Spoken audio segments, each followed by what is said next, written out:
recording. All right.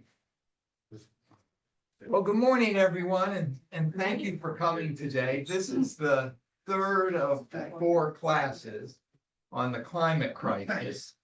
And just by way of background, I wanted to provide a little summary of the first 2 classes. The first class Roger demonstrated how and why climate change is occurring because of greenhouse gas emissions. And he demonstrated the effects of climate change, which leads me to one major takeaway from that presentation, which is there's a problem that needs to be solved. So then in the second class, both Roger and I did a presentation on the technologies and policies that are actually available to address the climate change crisis. And if we were to implement them in sufficient scope and sufficiently quickly, we could actually largely prevent the climate crisis. But the fact is that we haven't implemented them with sufficient scope or sufficient speed. So right now, worldwide greenhouse gas emissions are rising. Even though in the developed world, including the United States, the emissions are going down, and they have been going down in the United States since the 2000s. The big rise in emissions is coming from the developing world, and China most notably. And because we haven't implemented these technologies with sufficient scope or speed, we are not going to meet the Paris Agreement objectives, which is to limit the increase in global average temperatures to 2 degrees centigrade above pre-industrial levels. The ideal was to limit it to 1.5 degrees centigrade. We're clearly going to miss that. Whether we can hit 2 degrees, probably not, but maybe if we really made a huge effort. And in fact, if you saw the news reports this week, this year we will be above 1.5 degrees centigrade over pre-industrial levels this year, for I think the first year ever. So we have a problem that needs to be solved. We have the technologies and policies that can conceivably solve it, but we're not doing it. Why? And that's the topic of today's class. And I guess I want to start off with a little historical background, and at least for me, it's my frame of reference for almost any problem we trace. But I'll start with actually the elephant in the room, which is the election results, because if the Trump administration does what the president-elect has said they will do, almost nothing that is being advocated by science and politics and certainly the Democratic Party is going to get done. Now, there's a lot that's already in play that probably will continue, because there's a lot of economic interests that would like to see, for instance, the Inflation Reduction Act expenditures for alternative energy. There's a lot of businesses that are advocating for Trump. Don't change those, which goes to show you if you can incentivize people, in other words, provide a means by which they can get rich, that will create a process that will probably survive any administration. But there's been a lot of discussion about why did the election come out the way it did. And I have an answer to that relates back to the climate crisis, at least in a way.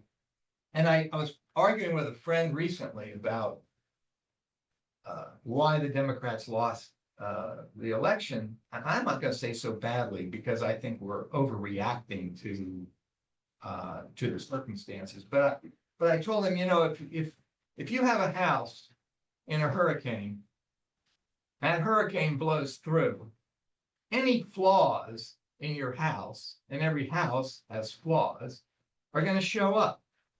And you're going to be able to look at those flaws and you're going to be able to say, hey, that problem in the house caused the house to collapse or caused damage to the house, when in fact, it's the hurricane or it's the storm that caused the damage. And any campaign, any political movement has flaws. So I think there's a storm that we are at least significantly limiting or not or indifferent to. And I'll put it, I've done this so many times that I had a professor at Georgetown School of Foreign Service. His name was Carroll Quigley. He taught a course called The Evolution of Civilizations. And every freshman at the School of Foreign Service had to take this course. All 300 and some of us sat in this Gothic assembly room and listened to him talk.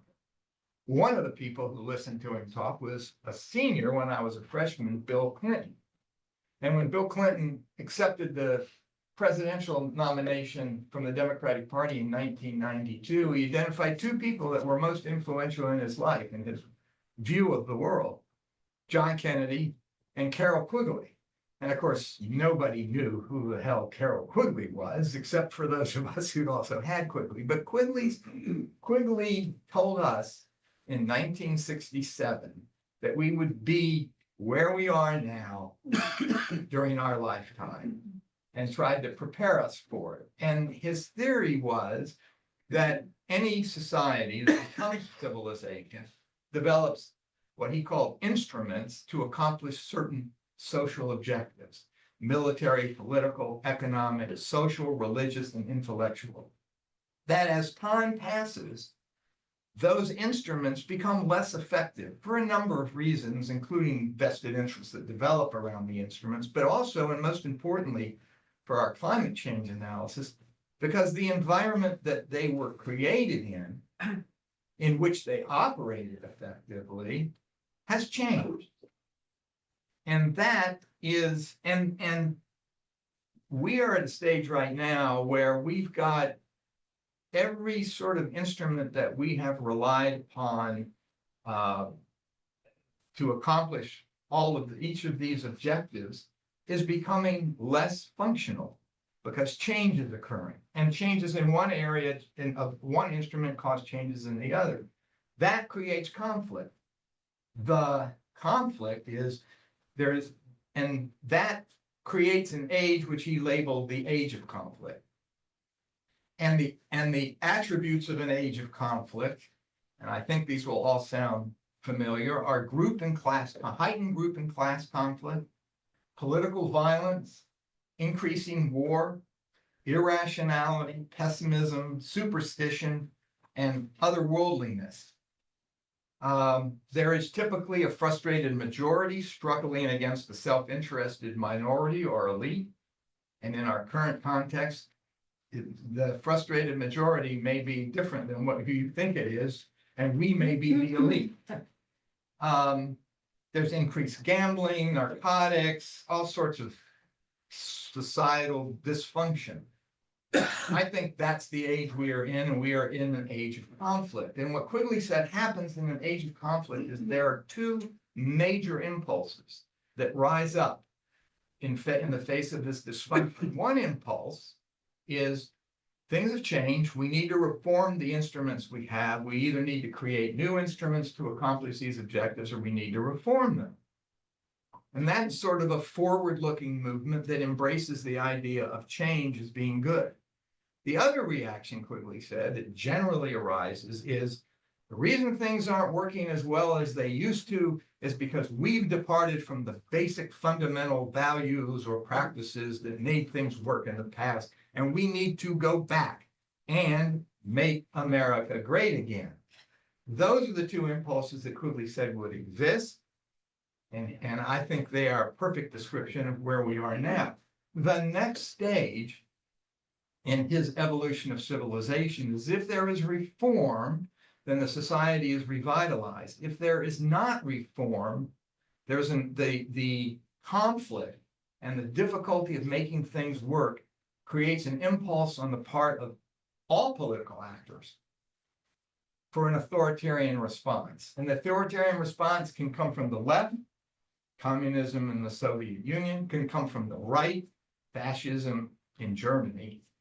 Nobody's got a monopoly on that, but the desire or need or perceived need to force people to do what you think is right becomes a compelling narrative in the political debate. And I think that's part of where we are now. Now, we have been, Western civilization and the United States have been in this place before. The last time was an age of conflict that began in the late 1800s in the transition from an agricultural society to an industrial society, and culminated in 1945 with the defeat of Germany. Hitler was the authoritarian response that would have taken over Western civilization had Germany not been defeated. Since the post-war period, we've had another period of prosperity and growth, indeed a period of prosperity and growth, not only in the United States, but worldwide. The worldwide prosperity has caused problems for us domestically, but we got out of the age of conflicts in the past, and I think there are three reasons, and these are, to me, the three guiding principles that I look to in evaluating, and in particular, climate change. One is Western civilization has succeeded so admirably because of the scientific method, and because of the scientific method that allows us to create new technologies to deal with problems we face. Now, everybody knows that yesterday's solution to a problem becomes today's problem at some point because things change. But we have the science and we have increasingly the technology to address this problem. Secondly, I think, and I'm not certain on this, that democracy has been a force for good, because if the democratic process is working properly, it will respond to the demands of people. Now, on the climate issue, that's a tough nut, as we'll come to, because the demands of the people may be going in the wrong direction, or what we perceive as the wrong direction. And we've got problems with the political system in terms of it being responsive. There's too much money in the system. The Electoral College, up until this election, where Trump actually got a majority, the Electoral College for a long time, including back in the 1800s and the early 1900s, allowed a rural minority to have greater political power than an urban majority. And we've got that problem. And then we've got the problem that the founders talked about. When I just listened to a great podcast on what would the founders say about our last election. And the answer was they would have told you that their greatest fear of democracy was the rise of a demagogue. And so now, and then free markets. The free markets at their best promote innovation and are responsive to demands of people. And we're going to come back to why free markets are not working now with respect to the climate change problem. But free markets have been a powerful, effective force for creating good, in my view, which is not to say that they don't create bad as well. And part of our problem is to try to make the market work for us with respect to the climate issue and other things. Now, markets can be distorted by monopoly power. Markets, large actors in the capitalist system can have an effect on public policy disproportionate to the common goods, if you will. But now we're going to turn to what markets can't do on the climate crisis and why. What's the problem? The first problem in economics is a problem, what's called the problem of collective action. And I'll try to make this as simple as I can, because I can't understand the economics of it much more than on a simple basis. But if I am going to, let's say I'm a business and I'm emitting greenhouse gases. And my objective is to reduce the greenhouse gas emissions. The cost of making that reduction are all borne by me. I want to make those reductions. Unless the government intervenes in the market, the costs are all borne by me. Who gets the benefit of the reductions? Well, the first problem for me, as the person who's being confronted with incurring these costs to mitigate emissions, is, well, I'm not going to get anything close to the proportion of the benefit that I'm going to the proportion of the cost. I'm going to incur 100% of the cost. Maybe I'll get 10% of the benefit.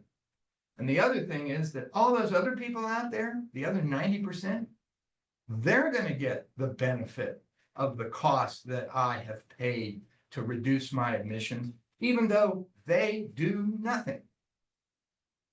So there's a tremendous disincentive in that circumstance for the one actor to incur all the costs when the benefits won't accrue proportionately to that actor, and people who don't incur any of the costs will get the benefit anyway, which is called in economics free riding.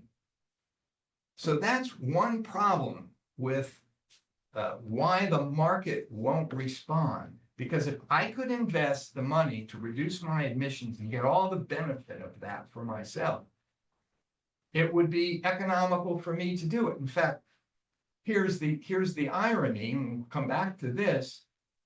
From an economic point of view, from a collective point of view of all the actors in the economy, it will be much less expensive and much more economical for us to mitigate climate damage now than to incur that damage and have to mitigate it later.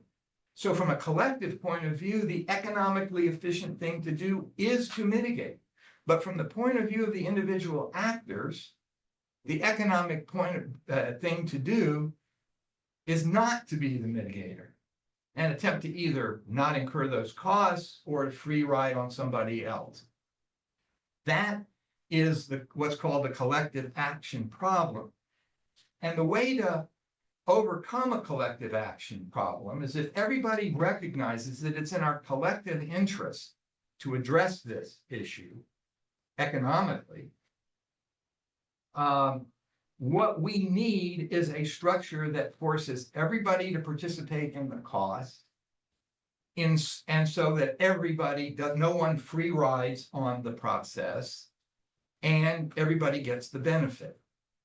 Now, at a national level, you could adopt policies that would have that effect, and we'll come back to that question a little bit later. On an international level, we are trying to develop the mechanism to do that, but the free rider problem is still very substantial in that regard. The other problem with getting an enforceable agreement that will work is not only do you need to make sure that you prevent free riding as much as possible, but you can't have what's called leakage. If I create an environmental policy in my country that requires everybody to mitigate, it's going to be cost sharing and there's going to be benefit sharing, but there's another country next door that doesn't have those same rules. The economic actors are going to migrate to the place where they can produce the goods at the lowest cost, rather than stay in my country and pay these higher costs. And if they stay in my country, they're going to have to compete against the lower cost producers from other countries. So that's called leakage. So that you need to be able to create an enforcement mechanism, which is hard to do at an international level.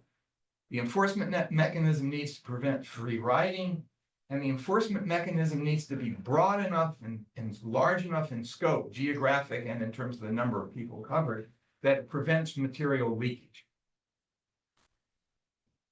Now, there's a second problem that has plagued economic problem that has plagued the climate crisis, and that's the problem of externalities. The way a market should work is, and the way it works best, is when all of the costs of producing a good are paid by the producer of the good and the people that use the good, and all the benefits goes to the producer of the good and the people who use the good. In that scenario, the market will produce probably the most efficient economic response. But there's something called externalities that complicate the process. An externality in economics is a cost that you create by producing a good or using a good that you don't pay for. Somebody else pays for it. So the fossil fuel industry produces fuel. We all use that fuel. It heats up the atmosphere. It causes damage in terms of hurricanes. I don't pay for it. The oil companies don't pay for that damage. That's called an externality. And that distorts the market so that if the fossil fuel industry and the users of fossil fuel actually had to pay the current total cost and future cost of the product they're selling, we have a market demand for alternative energy sources that would drive innovation in a heartbeat. So that's the problem of externalities, and that's also a problem that keeps the market from fixing climate crisis. And talk about future costs. There's been economists have done a variety of analyses, and climatologists have done a variety of modeling to try to figure out what are the future costs of the climate change that we are producing now. And the one thing they come back with is whatever estimate or model they use, the current cost structure for fossil fuel energy sets those future costs at zero. Because we don't know, first of all, we don't know exactly how to figure out what those costs are, and we don't know how to make the people that will produce those costs accountable to pay for those costs. So that's another economic problem that afflicts the climate crisis. Now, so we come back to what is an inefficiency of the market. There's a group called the Potsdam Institute in the UK, and I recently read a report that was reported on by the Financial Times, but they did an analysis of what is the cost of mitigating the climate crisis. And mitigation in the climate crisis debate, mitigation means conduct that will avoid the climate change and the damage the climate change will cause. That's mitigation. Adaptation is conduct that adapts to or deals with the change that has already occurred or that will occur. And in the allocation of resources with respect to the climate crisis, there's huge debates over how much should we spend on mitigation and how fast, how much should we spend on adaptation and how fast. But they estimated that the cost of mitigation is 1/6, and this is to the end of the century, 1/6 of the cost of climate change if it's not mitigated. In other words, the cost of leaving this problem unaddressed over the course of the century will be 6 times the cost of addressing the problem. So you say, well, the most economical thing to do is to fix the problem. But because of the externality problem and because of the collective action problem, the market and business can't respond to it effectively. So this causes us to come to the idea that, well, all markets are a creation of the state or the society. There's no such thing as a naturally occurring market. Every market is, if nothing else, a function of the culture in which the market operates in, which reminds us that Adam Smith, when he advocated free markets, assumed that a free market would be operating in a world governed by God. So the debate over free market economics sometimes misses that aspect of Adam Smith. So governments form markets either by default or by action what can the government do to address the problem of externalities? Well, one response is to make the emitters liable, legally liable, for the damage they do to third parties. So for example, and this would be an easy example, if I'm polluting the air around a factory and I'm causing damage to all the people that live around the factory, if those people have legal recourse to sue the factory for the damage they're incurring, that is one way for the producer of the good and the consumer of the good to pay for that external cost. But with respect to the climate crisis in particular, there is no good mechanism because from a legal point of view, it's extraordinarily difficult to draw a causal connection between my individual problem and your conduct, because your conduct is part of a much bigger greenhouse gas emission problem. So then the second response to externalities is, well, if we can't force the emitters to pay for the cost of the externalities, let's just regulate them. Let's put a law in place that says you can't emit more than X greenhouse gases. That's another mechanism for dealing with the externality problem. That hasn't been done either domestically or internationally, although there were efforts underway internationally to do it, and they largely fell apart. And when they fell apart, it produced the Paris Agreement, and I'll come back to that. Domestically, there were efforts underway to do that, but basically our existing environmental law wasn't really created with greenhouse gas emissions in mind, because as Roger explained in our first class, greenhouse gas emissions up to a certain level are not only good, but they're essential for the heat to heat the earth, to keep the earth warm enough for us to survive. So emitting greenhouse gases isn't a harm like emitting a poison or a toxic chemical. So they come from so many sources. Almost every one of us is an emitter of greenhouse gases. They come from so many sources. Trying to regulate the sources, as our environmental law does, is difficult. So we come to the third. If fossil fuels have a benefit from having their external costs paid by third parties, not by them, then another solution is to subsidize alternative energy sources, so those alternative energy sources become competitive with the fossil fuels, and to subsidize them so as to create an incentive for people to innovate new technologies. That is largely the course of action that we've done domestically with the Inflation Reduction Act. When Biden talks about the amount of money, the record-setting amount of money that's being set aside in the Inflation Reduction Act to promote development of alternative energies, that's a form of subsidy. And the reason we're going down that route is because of the collective action and externality problems. Then there are two other methods of addressing the externality problems that most economists would say is the best way, the right way to do it, and the politically dead way. It's just not going to get done. And we try. One is what's called a carbon tax. Okay?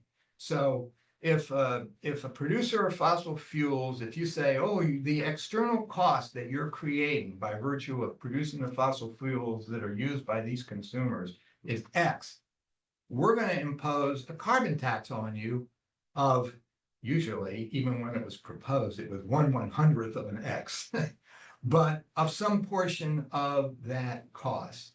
And that will solve the external, or at least contribute to the solution of the externality problem.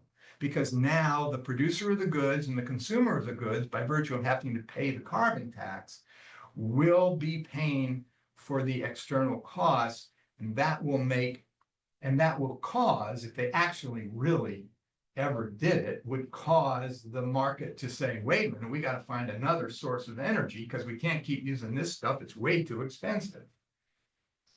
Carbon tax was actually the EU. Now I'm not sure. I think the EU may have a carbon tax. There was times when a carbon tax was discussed in the United States, but I don't think it was ever actually seriously proposed in a bill. The other alternative is what's called cap and trade.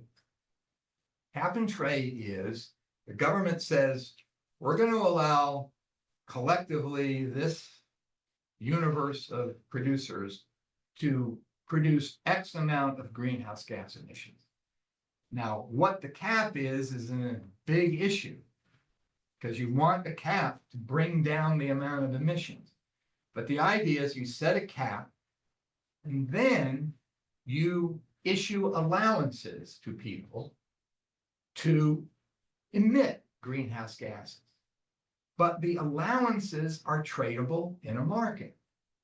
So if I'm a producer of greenhouse gas emissions and I have a great idea about how I can reduce my emissions, and I don't need to use all my allowances, I can sell my allowances. And that will incentivize me to reduce my emissions because the benefit of reducing my emissions will come to me by virtue of selling the allowance. Now, the problem is, what can you sell the allowance for and to whom can you sell it? But the EU has a cap and trade. And various states, and Delaware is one, have cap and trade structures that they've put in place. Delaware is part of a Northeastern regional collective that I believe has cap and trade structure, but I don't know too much about it. And at one time, I think it was the George H.W. Bush administration proposed a bill that would, I think it was Waxman-Markey bill, that people thought was going to get passed that would have instituted a cap and trade structure in the United States, and I think the fossil fuel industry was able to kill the bill. I don't know all the politics behind it, but those are the mechanisms for dealing with the externality problem, and that's an explanation of the economic problem we face. Now, in addition to the economic problem, there are what I'll call political problems. One of the political problems is that there are some people who say that the climate change we're experiencing is not caused by greenhouse gas emissions. I discount that as just unbelievable. But what is a source of legitimate debate is what are the effects going to be and how fast are they going to come on? And the climatologists produce models to try to model what the future is going to be. And those models are inherently uncertain because anything that tries to predict the future is inevitably uncertain. And that uncertainty produces arguable positions on how fast do we need to move and how much do we need to move. Because people who say slower and not so much will say, your model is unrealistic for XYZ reason. We don't need to be concerned about this. Or your model overstates the damage that's going to occur. I think, in fact, the models, if you go back and look at the models that were done 10, 20 years ago, those models understated the speed at which temperature change would occur and understated the extent of the problems that would occur. But that is part of the political problem, is that uncertainty. The other is some people will say, oh, we're going to solve these problems by some innovation, technological innovation that maybe nobody can even think of right now. Or if we can think of it, we don't think it's possible, like fusion energy, but it'll happen. But something will happen, we'll save ourselves with some form of innovation. And that causes debate as to, well, what should we do? Rely on innovation to solve this problem? And if we're going to rely on innovation, what's the economic process that's going to incentivize that innovation to occur? And that's a big problem. The next, and to my mind, it's the biggest problem, is what is referred to as the intergenerational conflict. And that is most of the harm that will be produced by not addressing the climate change and not mitigating now will be experienced by people, not us. Our children, our grandchildren, and maybe our great-great-grandchildren. And there is no one that those people don't exist, or if they do exist, are so young that they don't have any real role in the political process. So the people that will be most affected by the climate problem have little voice in the political process unless they, like Greta Thunberg, get that attention. There's even another, well, I'll come back to this in a minute. Then the third problem is vested interests. The fossil fuel, and the problem for the fossil fuel industry is not just, could we make as much money using alternative energy forms as we could using fossil fuel forms? The problem is that they've got, I forget what the word is, embedded costs, but they have invested a huge amount of money in the process by which the fossil fuel is created. If we were to snap our fingers and say, okay, we got a new energy source here that is cheaper, and solar is now, at least for electricity generation, we've got a process here that's cheaper than your fossil fuel process, and people don't need to buy gasoline anymore. Those companies have a huge investment in the infrastructure to create that, and that investment is it's abandoned cost or stranded costs, I think is the word the economists use. So that is there is a vested interest, like there always is, and a legitimate concern, because if the fossil fuel industries were to go bankrupt, there'd be a lot of people that would be hurt by that, even if the climate crisis problem would be fixed. So it's not that it's a completely illegitimate or corrupt concern, but it is a concern that distorts the economic and political process. Ethics of climate change. These are issues that come up most particularly, well, they come up both domestically and internationally, but internationally, these are the hardest issues that we're confronting. But I'm going to take the climate equity, I'm going to turn to existential threats for future generations. Because I read a book called The Abyss, talking about the existential threats to our species, which this book didn't think that, the book didn't think that the climate change would be an existential threat in terms of the extinguishment of our species, such as might be the case if there were a nuclear war, which the book also addressed. But it would be hugely damaging. It will be hugely damaging. And that creates an ethical dilemma for us that I don't think the human species has ever had to face before. I believe that most of our religious ethics of all religion derive from the fundamental truth that to have a sustainable society that works best, you need to act in what we would consider an ethical manner. You shouldn't be stealing from one another. You shouldn't be killing one another. All of those rules that we consider part of our religious doctrine are, to my way of thinking, practices and behaviors that have evolved over the evolution of our species because they work to create a better world for most people most of the time.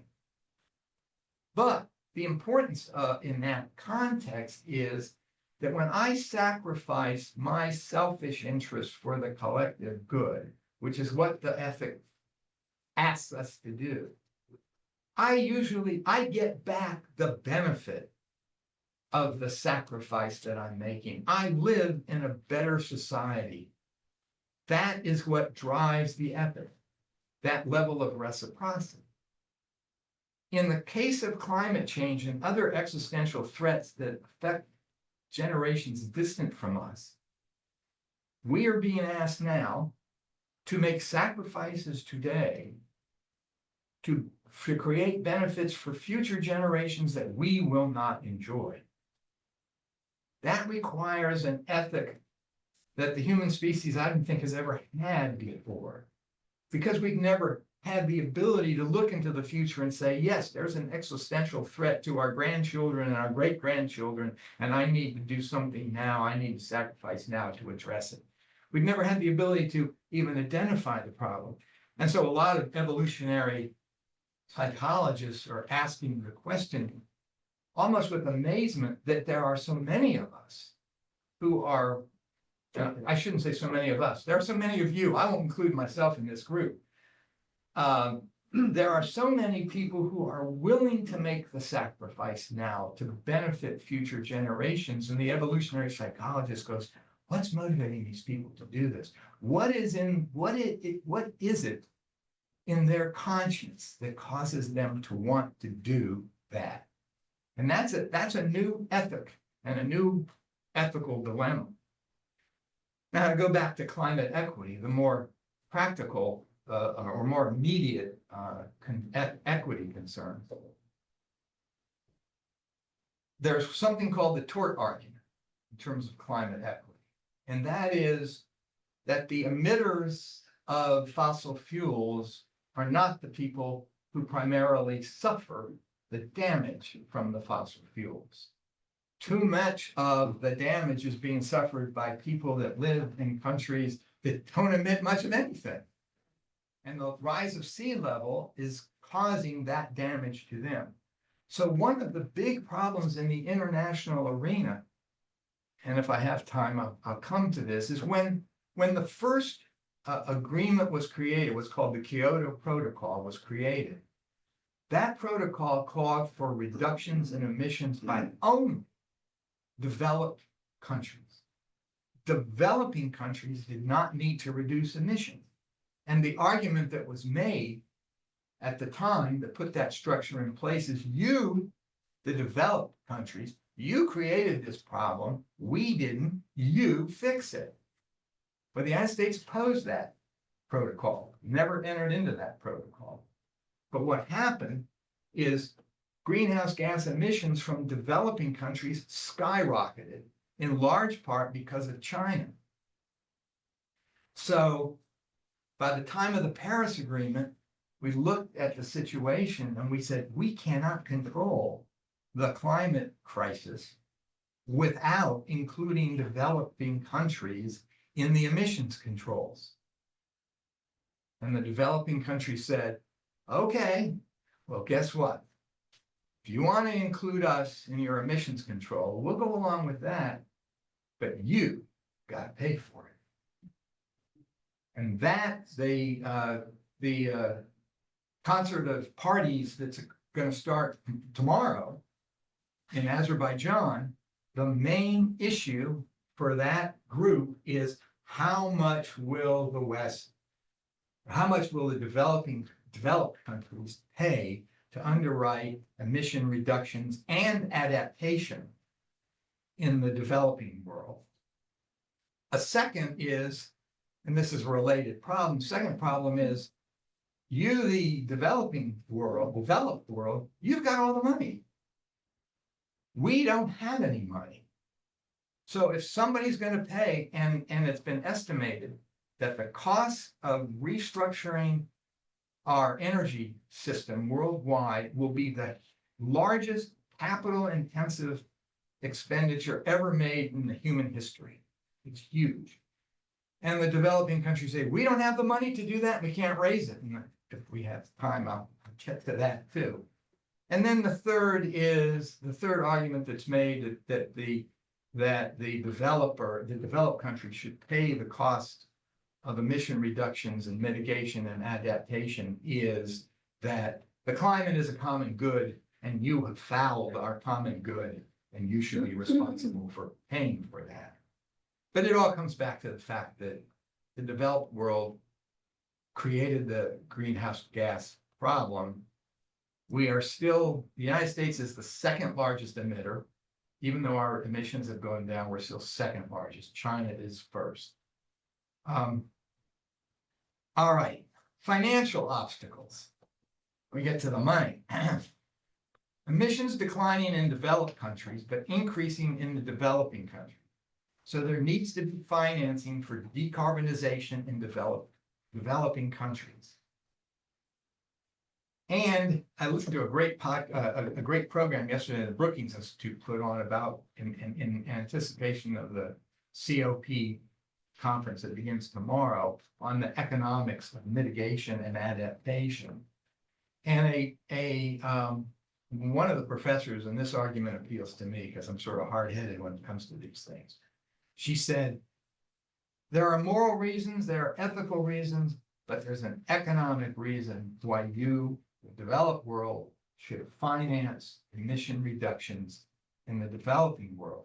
And that is because it benefits to you, the developed world, of mitigating emissions and mitigating the climate damage. Those benefits in terms of avoided costs of climate damage in the future substantially outweigh what it will cost you to finance the emission reductions in the developing world. So from an economic point of view, you have every reason to do this.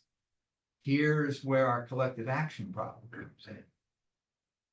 We've got 30 developed countries. And there's a big debate now as to whether China goes in the developed country bucket or the developing country bucket. But we've got a lot of countries that are developed countries. How you divide up who pays what? And you've got the same collective action problem before. If the United States contributes $70 billion, and right now, the amount of financing that the Paris Agreement provided that by this year, the developing world would contribute about $100 billion to the developed countries would contribute about $100 billion to the developing countries. We met that target. We met that target. The Paris Agreement also provided that at this COP agreement meeting starting tomorrow, that the developed world would increase that contribution, but didn't say by how much. Now, the program I heard yesterday, we'll come to what's needed, and I'll tell you what they said. But that's an example of the collective action problem. Collectively, for the developed world, it would benefit the developed world economically to finance the developing countries' climate emissions. But hey, why should I do that if I can get China to do it? Or some other country or whatever. We've got the same free rider problem, and we've got the same problem that if I do it but you don't, you're going to get the benefit of what I'm doing, and I'm not going to get any more benefit for having done it than what otherwise exists. So we've got that problem, the collective action problem. Now, one estimate that I read is that there needs to be a 6-fold increase in financing and a shift in financing to finance the transition from fossil fuels to alternative energies. So the prediction is that we need to spend $1 trillion to $2 trillion per year.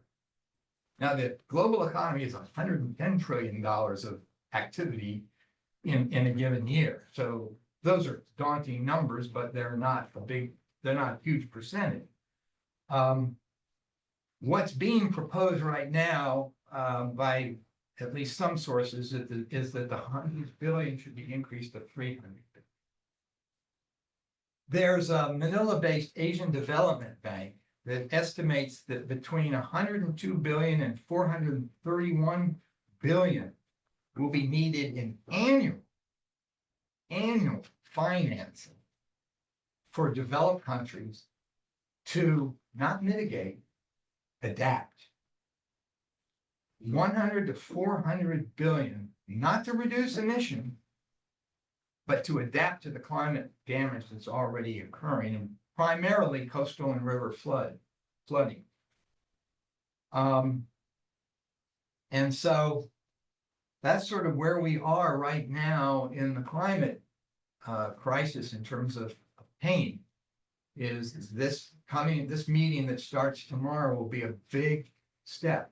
And that's where, and we come back to the collective action problem. If the United States withdraws from the Paris Agreement, as Trump previously did, and then Biden puts back in, we have the essence of the collective action problem. If the United States says to the rest of the world, hey, we're going to drill, baby, drill, we're going to burn, baby, burn, we're going to do as much in terms of fossil fuel production and use as we want to do, then the rest of the world is going to say, well, then why the hell? You're the second biggest emitter in the world. If you don't join this effort, why the hell should we waste our time doing this? Why should we pay for this? You're going to get the benefit of what we pay for, and yet you're saying you're not going to do anything? That's the crisis that occurs if you pull out of the Paris Agreement, because the collective action problem, there needs to be an enforceable basis to make sure that everybody contributes their fair share to solving the problem. There are other problems in terms of the developing world that I don't have time to go into. And I won't, I guess I better stop, but I wanted to read you something. To be continued. Right. If anybody wants to continue, I'll continue, but let me just read you this, because it was something that I came across recently, and this is a book, Grand Strategy, by a professor at Yale, who my oldest son actually had his class. But he's talking about a film, the movie Lincoln. And the reason I'm reading this is because I think it goes to a problem that we in particular now are going to confront, both with respect to climate crisis and all sorts of other issues. But I'll read you what he writes. Steven Spielberg's 2010 film Lincoln is a dramatization at its best. It shows the president, played by Daniel Day-Lewis, trying to make good on the claim in the Declaration of Independence that all men are created equal. What more praiseworthy cause could possibly be pursued? Now, the film was about Lincoln trying to get the 13th Amendment passed to abolish slavery. But to abolish slavery, Lincoln must move the 13th Amendment through a fractious House of Representatives, and here his maneuvers are as foxy as they come. He resorts to deals, bribes, flattery, arm twisting, and outright lies. So much so that the movie reeks, visually, if not literally, of smoke-filled rooms. When Thaddeus Stevens, played by Tommy Lee Jones, and of course Thaddeus Stevens, you remember, was one of the most devout, committed abolitionists, asked the president how he can reconcile so noble an aim with such melodious methods, Lincoln recalls what his youthful years as a surveyor taught him. Now, I don't think Lincoln ever really said this, so this is Steven Spielberg. He said, "A compass will point you true north from where you're standing, but it's got no advice about the swamps and deserts and chasms that you'll encounter along the way. If in pursuit of your destination, you plunge ahead, heedless of obstacles, and achieve nothing more than to sink in a swamp, then what's the use of knowing true north?" And I think that's the political, social, cultural problem that we confront. I think we know what the true north is. The problem is, how do we get there? How do we make this system work to help us get there? And I'll stop here for a minute. If anybody wants to stick around, I can go through the international and domestic regulatory structure if you want. Next But- week. Next week, okay. Next week, yeah. All right, I feel the hook. Thank you all for coming. Anybody have any questions? So I want some people argue that over the eons that there have been waxes and wanes as to global temperature up and Yeah. down. Yes. And does that have any merit, number one, in your view? And is it taken into account into future projections of what's going to happen, or the extent to which, human caused emissions are leading to where we're going, as compared with, Yeah. eons of fluctuations in temperature? Yeah, the textbook I read two textbooks on climate change, one of legal and one of science. And what the science book said about that, and it's also in an article that I reproduced in the outline in the Atlantic, which is a fascinating article, talks about climate history. And apparently there are major fluctuations in terms of ice age and non-ice age in our climate attributable to how close the Earth is to the sun. There's a little bit of movement in the orbit that can affect the climate rather dramatically. But I don't think anybody is predicting that those fluctuations make any difference and those fluctuations are over thousands of years, tens of thousands of years. We're talking about a problem of over decades. And I don't think anybody, it doesn't seem to me very realistic to think, oh, well, we don't have to worry about the increasing temperature now because maybe the Earth's orbit will change and we'll all be freezing to death if we don't put more greenhouse gas in the atmosphere. But the other thing, and this goes back to the issue of uncertainty, one of the books said that, in fact, this was in the Atlantic article, but the book said it also, is that when you go back and look at those climate periods, the big movement, the big movement in the climate can be attributable to the orbital changes. But within the big movement, there's all sorts of ups and downs. And the climate scientists, at least according to the Atlantic and according to the book I read, don't really know what those ups and downs are caused by. That there are things in the processes of our climate that we don't fully understand. Now, how does that play out in the climate crisis? It plays out actually in favor of being more deliberate about mitigation, because what the climate scientists are concerned about is that we either have or will soon reach a tipping point where the change that we have caused now will set into motion a spiral in an upward direction in terms of temperature, and a spiral that we won't be able to stop even if we do reduce emissions. So when you look back at those big historical climate changes and you look at all those fluctuations in it, what I read from the book I read is that those fluctuations are caused by climate processes we don't understand, but there's something driving the process that takes control in a way that goes against whatever is generally happening, that there are tipping point processes in the climate, and that we are at risk of having either tripped one already or about to trip one. Yeah, Dave, why is there such resistance to nuclear energy in this country by environmentalists and climate advocates? Well, I'll tell you what my answer to that is. My father worked for DuPont, and his last years at DuPont were spent trying to figure out how to dispose of radioactive waste. And it's my answer is an economic one.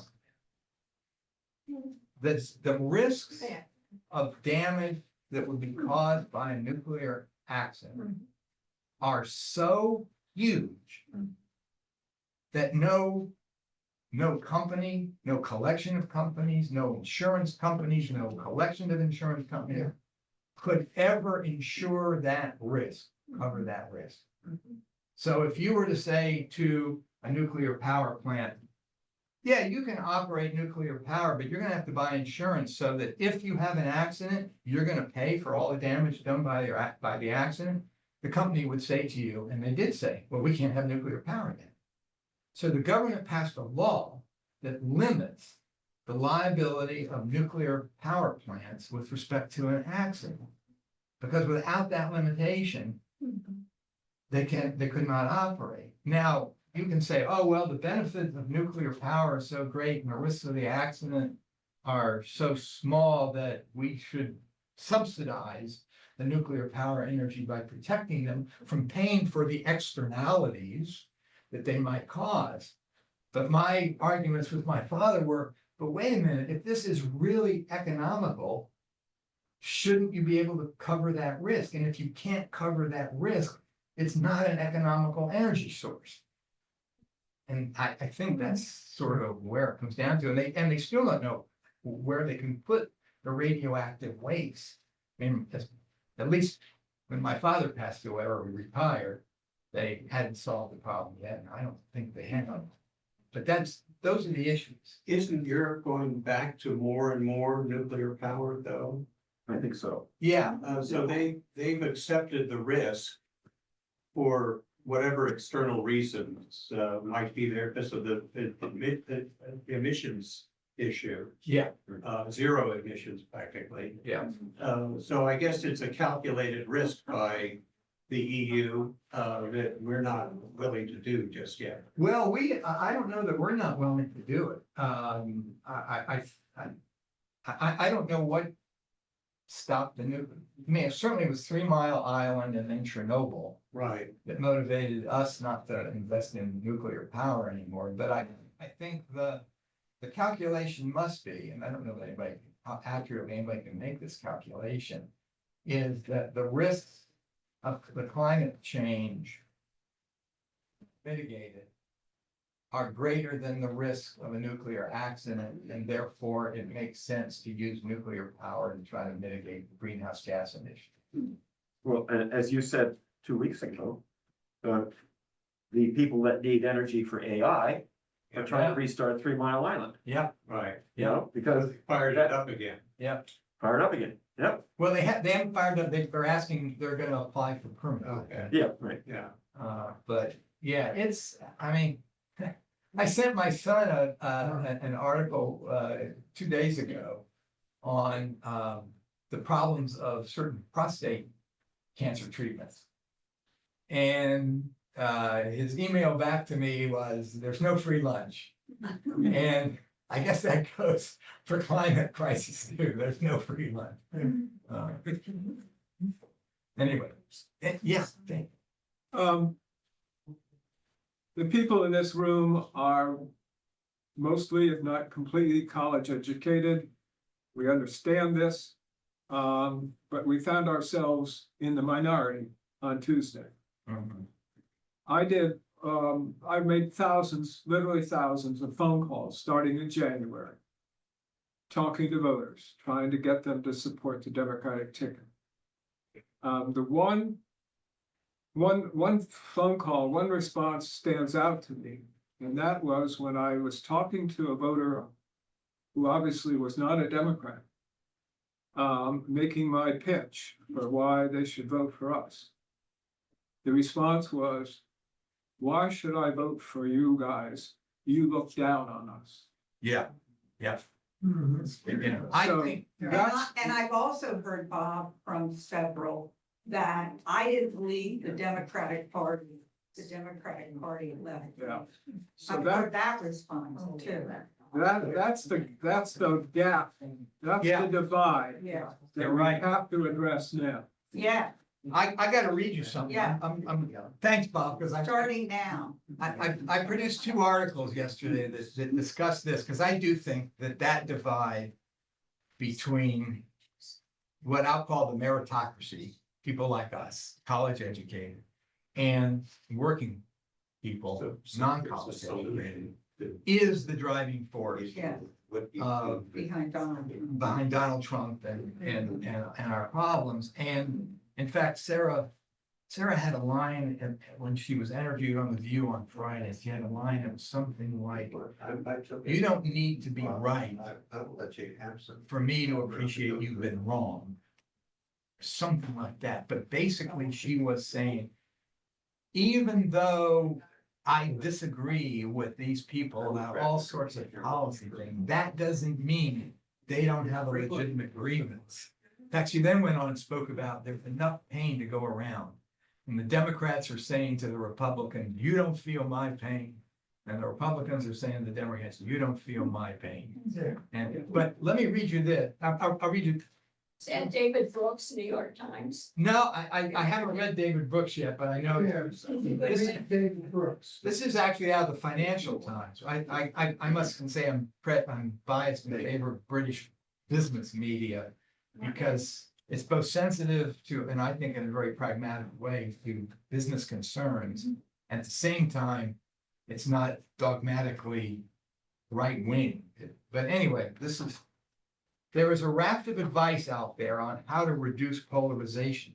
Ranges from keeping politics out of the office, to decentralizing power, to teaching school children how to engage.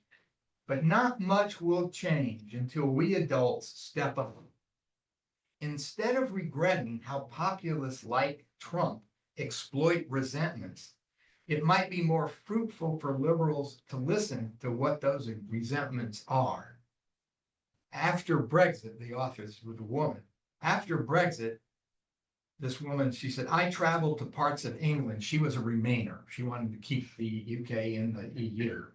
"I traveled to parts of England which had voted overwhelmingly to leave, and I learned a great deal. I am still depressed by how few Remainers, the progressives or people like us, express any curiosity about what half of their country is trying, however imperfectly, to express. We liberals also need to examine our own intolerance. According to the Pew Research Center, 59% of Democrats judge someone as a good or bad person, partly or wholly on the basis of their party support, compared to 40% of Republicans. With a political divide opening up across Europe and America between graduates and non-graduates, it certainly behooves those of us with the privilege of a university education to make the effort to understand those who haven't had that opportunity.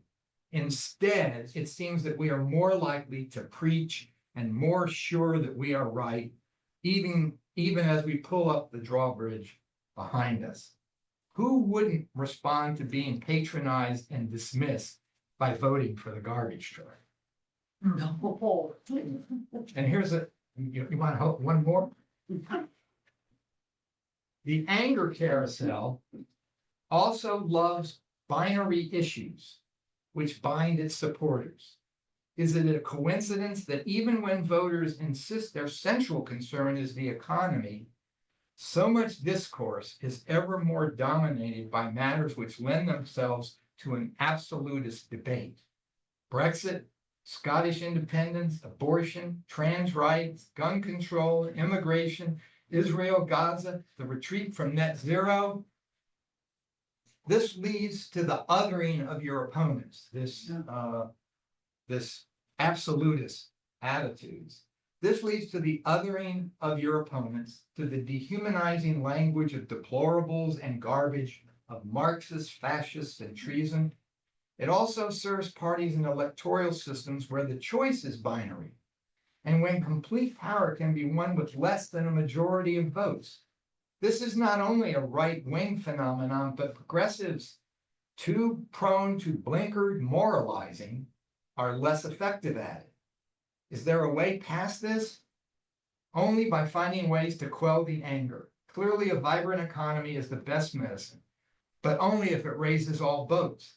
Boris Johnson's leveling up agenda proved empty, but the recognition that even in boom times, too many areas were being left behind was a crucial insight. But beyond that, the core duty must be taking seriously the concerns of voters, The other side is targeting. Some will always be beyond reach, but many need not be. Fighting the anger and the betrayal narratives means reconnecting with those who you believe, means reconnecting with those who believe you have stopped listening to them. The opportunities grasped by the radical right come from identifying the ordinary voters progressives have left behind. The liberal elite was never a complete fiction. I think that's.